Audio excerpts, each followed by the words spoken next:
चलिए जानते हैं दिन भर की सिलेक्टेड काम की बहुत ही महत्वपूर्ण सिलेक्टेड खबरों को सिर्फ और सिर्फ 10 मिनट में 50 बड़ी खबरों को। लेकिन वीडियो को आगे बढ़ने से पहले अगर आप लोगों ने हमारे चैनल को अब तक सब्सक्राइब नहीं किया तो सब्सक्राइब करके नीचे का बेल आइकन को जरूर प्रेस कीजिए। हरियाणा विधानसभा चुनाव 2024 में आम आदमी पार्टी ने 10 सितंबर को अपने उम्मीदवारों की दूसरी सूची जारी कर दी है। दूसरी सूची में 9 उम्मीदवार मैदान में उतारे गए हैं। कांग्रेस से गठबंधन की उम्मीदें टूट जाने के बाद आप हरियाणा ने ज्यादा सक्रिय हो गई है और धड़ाधड़ उम्मीदवार घोषित कर रही है।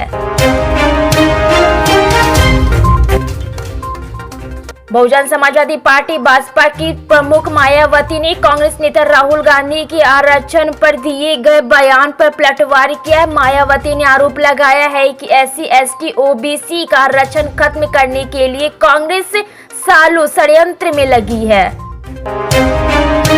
अरुणाचल प्रदेश में केंद्रीय संसदीय मंत्री किरण रिजिजू ने चीनी घुसपैठ के दावे पर अपनी प्रतिक्रिया देते हुए कहा है कि चीन की नापाक हरकत का भारत जवाब देगा। हमारी जमीन पर नजर रखने की ताकत चीन के पास नहीं है। उत्तर प्रदेश के 69 शिक्षकों की भर्ती के मामले में सुप्रीम कोर्ट में सुनवाई हुई है। Chief justice of India DY Chandrachud की अगुवाई वाली बेंच ने सुनवाई की है और 30 सितंबर के लिए अगली तारीख दी है। सुप्रीम कोर्ट ने दोनों पक्षों से जवाब मांगा है। यूपी में इलेक्ट्रिक वाहक खरीदने वालों के मजे आने वाले हैं क्योंकि परिवहन विभाग ने एक बार फिर से सब स्टडी बनाने के लिए दोबारा पोर्टल खोल दिया है। अमेरिका में नरेंद्र मोदी और चुनाव को लेकर दिए गए राहुल गांधी के बयान पर बीजेपी के सीनियर नेता और केंद्रीय मंत्री गिरिराज सिंह ने जमकर हमला बोला। उन्होंने राहुल गांधी पर तंज कसते हुए कहा है, एक गांव की कहावत है, 100 चूहा खा के बिल्ली चली हज करने चली। कांग्रेस जो आजादी के बाद तुष्टीकरण की राजनीति करती रही, सिखों का कत्लेआम करती रही, अब सबक सिखाने की कोशिश कर रही है।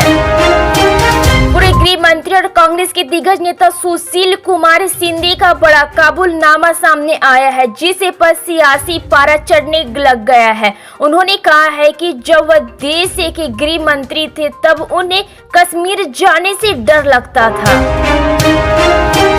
कांग्रेस संसद और लोकसभा में नेता प्रतिपक्ष राहुल गांधी ने अमेरिका में चीन की तारीफ की है और कहा है कि रोजगार के मोर्चे पर भारत फेल हो रहा है। वहीं इसको लेकर केंद्रीय मंत्री चिराग पासवान ने कहा है कि जिस तरह से राहुल गांधी ने विदेश जाकर भारत को बुरा भला कहने की आदत डाली है वह कहीं न कहीं गलत राजनीति की परंपरा की शुरुआत है। कांग्रेस के नेता राहुल गांधी अपने 3 दिवसीय अमेरिका दौरे के दौरान लगातार भारतीय मूल्य के लोगों से मिल रहे हैं। इसी कड़ी में उन्होंने वहां जॉर्ज टाउन यूनिवर्सिटी में स्टूडेंट से मुलाकात की और उनसे बातचीत भी की। कोलकाता ने मंगलवार को आरोप लगाया है कि अदानी समूह का विदेश में निवेश का जो तारीख है वो भारत के राष्ट्रीय सुरक्षा के लिए नुकसानदेह था। मुख्यमंत्री मोहन यादव ने कहा है कि बुंदेलखंड पंजाब और हरियाणा को विकास में पीछे छोड़ेगा। प्रधानमंत्री नरेंद्र मोदी ने पराक्रम और शौर्य की धरती बुंदेलखंड के लिए विकास का बहुत बड़ा निर्णय लेकर केन्य वेतवा नदी जोड़ो परियोजनाओं की सौगात दी है।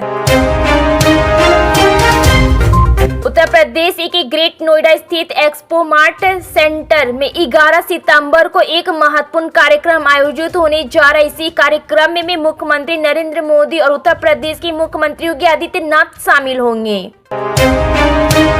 उत्तर प्रदेश में 69 भर्ती मामले में सुप्रीम कोर्ट द्वारा इलाहाबाद हाई कोर्ट के फैसले पर फिलहाल रोक लगाना योगी सरकार के लिए राहत भरा फैसला माना जा रहा है। सुप्रीम कोर्ट ने दोनों पक्षों ने 23 सितंबर तक जवाब मांगा है और 25 सितंबर तक हाई कोर्ट के निर्णय पर रोक लगाई है।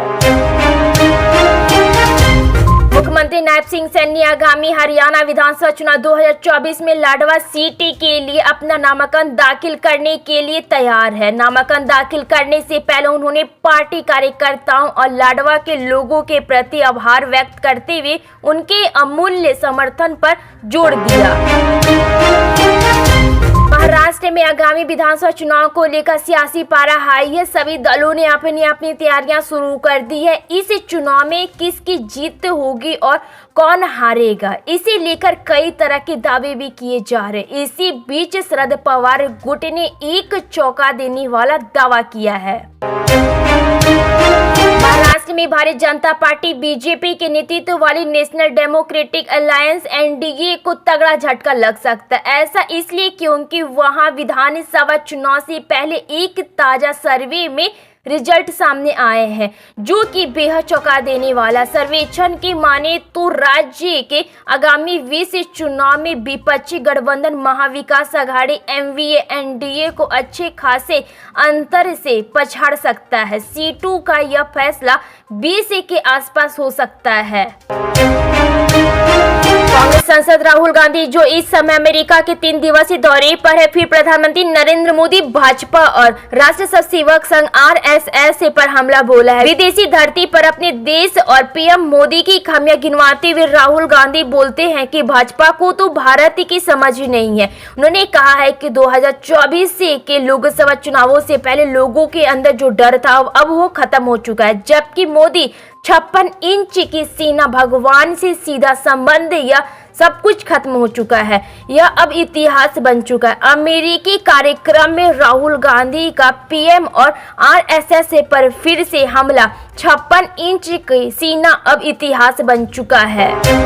बिहार में बढ़े अपराध और पटना सिटी में हुई भाजपा नेता की हत्या को लेकर नेता प्रतिपक्ष तेजस्वी यादव ने कहा है कि लगातार अपराध बढ़ रहा है। नीतीश कुमार जी से लॉ एंड ऑर्डर संभल नहीं रहा है। कांग्रेस नेता राहुल गांधी के अमेरिका में दिए गए बयानों पर केंद्रीय मंत्री शिवराज सिंह चौहान ने जमकर हमला बोलते हुए कहा है कि विदेशी धरती पर इस तरह से देश की छवि खराब करना राष्ट्रीय विरोधी कृत्य है। जीएसटी काउंसिल की बैठक वित्त मंत्री निर्मला सीतारमण के अध्यक्ष में हुई है। इस बैठक में सबसे ज्यादा चर्चा 2000 रुपए तक के छोटे ऑनलाइन ट्रांजैक्शन पर 18% जीएसटी लगाने की संभावनाओं पर थी। यूपी में लोकसभा चुनाव में जीते के बाद अब समाजवादी पार्टी दूसरे राज्य में भी विस्तार की तैयारी कर रही है। सपा ने जम्मू कश्मीर चुनाव में कई सीटों पर प्रत्याशियों के नाम का ऐलान किया है और अब सपा महाराष्ट्र और हरियाणा विधानसभा चुनावों में भी ताल ठोकने में जुटी हुई है। सपा अध्यक्ष ने यूपी विधानसभा में नेता प्रतिपक्ष माता प्रसाद पांडे को इसकी जिम्मेदारी दी है। केंद्रीय गृह मंत्री अमित शाह ने आज देश में डिजिटल लेन देन पहले से काफी बढ़ा है। डिजिटल गतिविधियां बढ़ी है। अधिक से अधिक लोग डिजिटल प्लेटफॉर्म पर निर्भर हुए हैं। ऐसे में साइबर सुरक्षा बढ़ाने की जरूरत पर भी पहले से कई ज्यादा बढ़ गई है। हरियाणा में विधानसभा चुनाव के बीच कांग्रेस में मुख्यमंत्री की कुर्सी को लेकर जंग छिड़ी हुई है। पार्टी के नेता कुमारी शैलजा ने मुख्यमंत्री पद को लेकर बड़ा दावा किया। उन्होंने मंगलवार को कहा है कि मैं मुख्यमंत्री बनना चाहती हूं, क्या कोई दलित सीएम नहीं बन सकता है? देश में मिले पहले मंकी पॉक्स के मरीज के संपर्क में आए दिन दर्जन से ज्यादा लोगों पर केंद्रीय स्वास्थ्य मंत्रालय की टीम नजर बनाए हुए हैं।